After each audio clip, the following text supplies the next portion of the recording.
বন্ধুরা, এইগুলো দিয়ে কি আজকে টিফিন বানানো যায় বলো তো? চলো, আজকে সুজি, পেঁয়াজ, আলু আর লঙ্কা দিয়ে আমি সকালে একটা টিফিন বানাবো।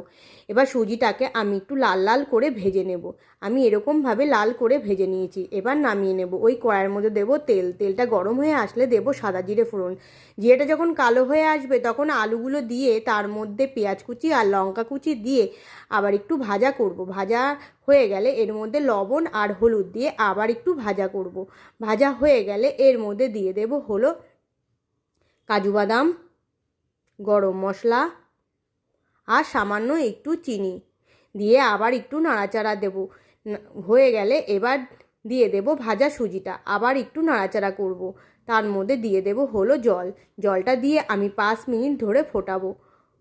জলটা যখন শুকিয়ে আসবে আমার সুজিটাও হয়ে যাবে, আলুটাও সিদ্ধ হয়ে গেছে। এবার নামিয়ে নেব। হয়ে গেল সুজির পোহা।